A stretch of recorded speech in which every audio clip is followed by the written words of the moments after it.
22 তারিখের দিকে একটি লঘুচাপ সৃষ্টি হতে পারে। সেই লঘুচাপ সৃষ্টি হলে সেই লঘুচাপটি হয়তো কিছুটা ঘনীভূত হবে। তার পরবর্তীতে লঘুচাপ সৃষ্টি হওয়ার পরে সে ঘনীভূত হলে সে নিম্নচাপের রূপ নিতে পারে এবং নিম্নচাপ আরেকটু ঘনীভূত সে ঘূর্ণিঝড়ের রূপ নেওয়ার সম্ভাবনা আছে। আমরা যে পূর্বাভাস করেছি যে 19 তারিখের পর থেকে দেশের উপর বৃষ্টিপাতের প্রবণতা বাড়তে থাকবে। এ ধরনের একটা পূর্বাভাস আমাদের আগে থেকে ছিল। অর্থাৎ 18 তারিখ পর্যন্ত দেশের বিভিন্ন 18 তারিখ বা 19 তারিখ দু এক জায়গাতে আমাদের যে তাপপ্রবাহ থাকবে। এর পরবর্তী থেকে কিন্তু 19 তারিখ থেকে বৃষ্টিপাতের প্রবণতা আস্তে আস্তে বাড়তে থাকবে, এই ধরনের ছিল।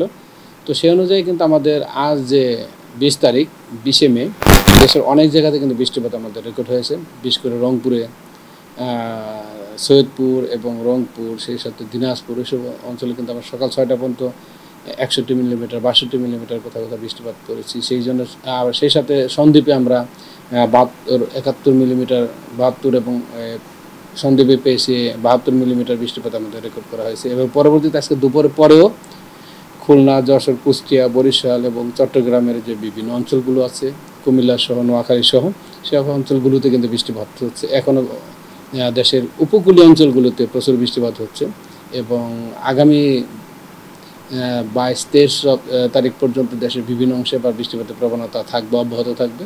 এবং চলমান যে তাপপ্রবাহ ছিল সেই তাপপ্রবাহ আমরা বলেছি দেশের অধিকাংশ জায়গা থেকে প্রশমিত হয়ে যাবে, অর্থাৎ তাপমাত্রাটা স্বাভাবিকতার দিকে চলে আসবে। তবে যেহেতু বঙ্গোপসাগরে একটি আমরা বলেছি 22 তারিখের পর থেকে অথবা 22 তারিখের দিকে একটি লঘুচাপ সৃষ্টি হতে পারে। সেই লঘুচাপ সৃষ্টি হলে সেই লঘুচাপটি হয়তো কিছুটা ঘনীভূত হবে। তার পরবর্তীতে লঘুচাপ সৃষ্টি হওয়ার পরে সে ঘনীভূত হলে সে নিম্নচাপের রূপ নিতে পারে এবং নিম্নচাপ আরেকটু ঘনীভূত সে ঘূর্ণিঝড়ের রূপ নেওয়ার সম্ভাবনা আছে। 40% বেশি গ্লো, বিশ্বের 1 নম্বর গ্লো ক্রিম, নতুন গ্লো এন্ড লাভলি। এবং এই মুহূর্তে যখন লঘুচাপ সৃষ্টি হয়ে যাবে, যদি যায়, এর পরবর্তীতে কিন্তু উত্তরাঞ্চলে বিশেষ করে রংপুর বিভাগে বৃষ্টির প্রবণতা কিছুটা কমে যেতে পারে। রাজশাহী বিভাগের উত্তরাঞ্চল এবং রংপুর বিভাগের বৃষ্টির প্রবণতা তখন কিছুটা কমে যেতে থাকবে। আর যদি ঘূর্ণিঝড় তৈরি হয়, ঘূর্ণিঝড় যদি হয় বা নিম্নচাপ হয়, ঘূর্ণিঝড় হতে পারে, নিম্নচাপ হতে পারে, তখন বাংলাদেশের উপকূলের দিকে যদি আসে তখন কিন্তু উপকূলীয় অঞ্চলগুলোতে বৃষ্টির প্রবণতা তখন বৃদ্ধি পাবে।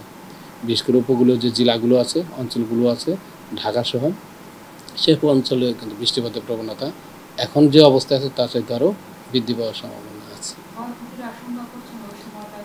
এখনও যেহেতু ঘূর্ণিঝড় তৈরি হয়নি, আমরা বলেছি 22 তারিখে ঘূর্ণিঝড় হওয়ার সম্ভাবনা, এই লঘুচাপ সৃষ্টি হওয়ার সম্ভাবনা আছে।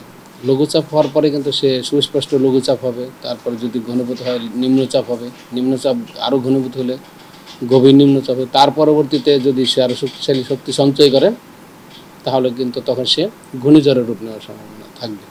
তখন এখনও কিন্তু অনেকগুলো ধাপ তাকে পার করতে হবে। এখনও কিন্তু সে লঘুচাপই হয়নি। এখনও হওয়ার পরে আমরা বলবো যে কেমন ক্ষয়ক্ষতি হতে পারে, কেমন শক্তিমত্তা হতে পারে, কোন দিকে আসতে পারে, বাংলাদেশের উপকূলে আসবে না ভারতের উপকূলের দিকে যাবে না কোন দিকে যাবে, তখন আমরা কিন্তু তার গতিপথ আমরা তখন নির্ধারণ করার চেষ্টা করব।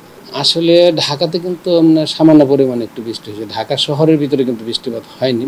কিন্তু আর যে বাতাস, এগুলো নর্মাল বাতাস সাধারণত হয় 10 কিলোমিটার বা 15 কিলোমিটার, কিন্তু বৃষ্টিপাত হয়েছে সামান্য টেস অ্যামাউন্ট, যেগুলো আমরা বৃষ্টিপাত বলে থাকি সেজন্য বৃষ্টিপাত হয়েছে। তবে উপকূলীয় অঞ্চলগুলোতে এখন বৃষ্টিপাত হচ্ছে এবং প্রচুর বৃষ্টিপাত হচ্ছে ওই সব অঞ্চলে। নদী বন্দরগুলোতে আমরা ঢাকার সাউথ দিয়ে, অর্থাৎ ঢাকা বিভাগের দক্ষিণ যে অঞ্চলগুলো আছে, বিশেষ করে ফরিদপুর, মাদারীপুর, গোপালগঞ্জ সহ খুলনা, বরিশাল, পটুয়াখালী, নোয়াখালী, কুমিল্লা এবং চট্টগ্রাম, এইসব অঞ্চলগুলোর জন্য আমরা 2 নম্বর হুঁশিয়ারি সংকেত জারি করেছি। তাছাড়া ঢাকা সহ উত্তরের যে অঞ্চলগুলো আছে, বিশেষ করে ঢাকা, ময়মনসিংহ, সিলেট, যশোর, কুষ্টিয়া, এসব অঞ্চলে আমরা 1 নম্বর সতর্কতা সংকেত জারি করেছি।